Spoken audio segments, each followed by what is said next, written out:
लगातार इतने सालों से सरकार बनाना, सरकार में रहना, और वहां एंटी इनकम्बेंसी नहीं प्रो इनकम्बेंसी होती है, प्रो इनकम्बेंसी का वोट पड़ता है। यह भी हमको ध्यान में रखना चाहिए। आज हरियाणा में 2014 के बाद हमने पहली बार सरकार बनाई।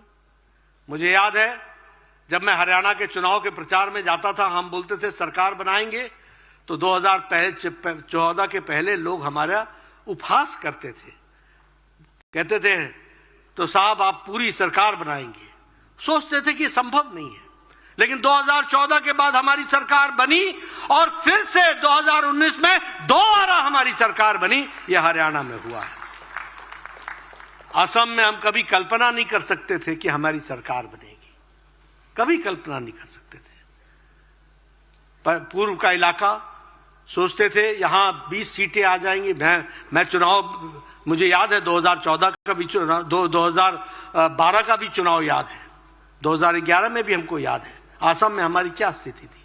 लेकिन 2014 के बाद असम में चुनाव हुआ और हमने भारतीय जनता पार्टी की सरकार बनाई और दोबारा सरकार बनाई, रिपीट की है। यह भी हमको ध्यान में रखना चाहिए। बिहार में हमने एनडीए में सबसे ज्यादा सीट जीत करके आए और हमारी अभी सरकार वहां है। उत्तराखंड की चर्चा करना चाहूंगा। पहाड़ी प्रदेश में बोलते थे अदला बदली, एक बार तुम्हारी एक बार हमारी, लेकिन उत्तराखंड में भी हम सरकार में आए और दोबारा सरकार में आए, डबल समय पहुंचे, वो भी हमारी स्थिति रही। मणिपुर हम कभी सोच नहीं सकते थे कि हमारी सरकार बनेगी। हमने वहां सरकार भी बनाई और फुल मेजॉरिटी से दोबारा सरकार बनाई है। यह भी हमको समझ में आना चाहिए। और इसीलिए कांग्रेस के पेट में पीड़ा होना स्वाभाविक है। जिन्होंने लंबे समय तक यहां पर राज किया था, आज वो वहां पर कमल खिल रहा है।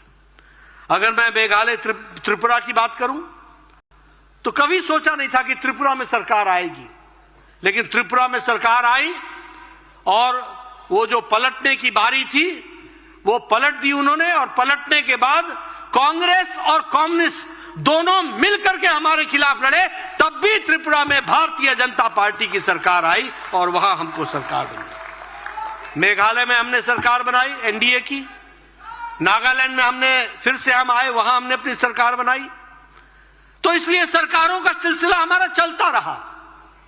लेकिन सबसे आनंद आप सबको तब आया होगा जब अभी 3 प्रदेशों के चुनाव हुए, राजस्थान, मध्य प्रदेश, छत्तीसगढ़, और यहां भी भारतीय जनता पार्टी और कमल के निशान ने।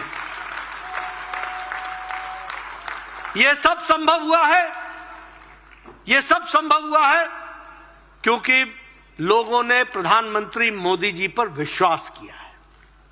यह सब संभव हुआ है क्योंकि लोगों ने मोदी जी की गारंटी को गारंटी पक्की होने की गारंटी माना है, इसलिए संभव हुआ है।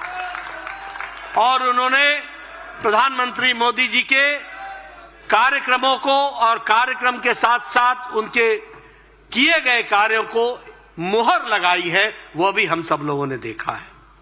मैं यहां पर यह भी कहना चाहता हूं कि जो संकल्प प्रधानमंत्री मोदी जी ने लिए, वो सारे संकल्प पूरा करने का काम वो पूरी बखूबी आदरणीय प्रधानमंत्री जी ने किया।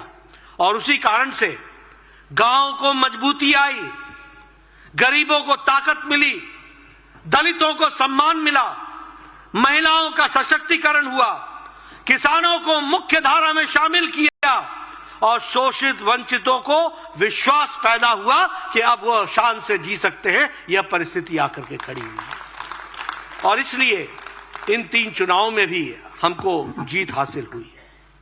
जब मैं छत्तीसगढ़ की बात करता हूं, आप सब भी यहां बैठे हैं, आप सब हमसे पूछा करते थे छत्तीसगढ़ तो छोड़ दो, बाकी बताओ राजस्थान का क्या होगा।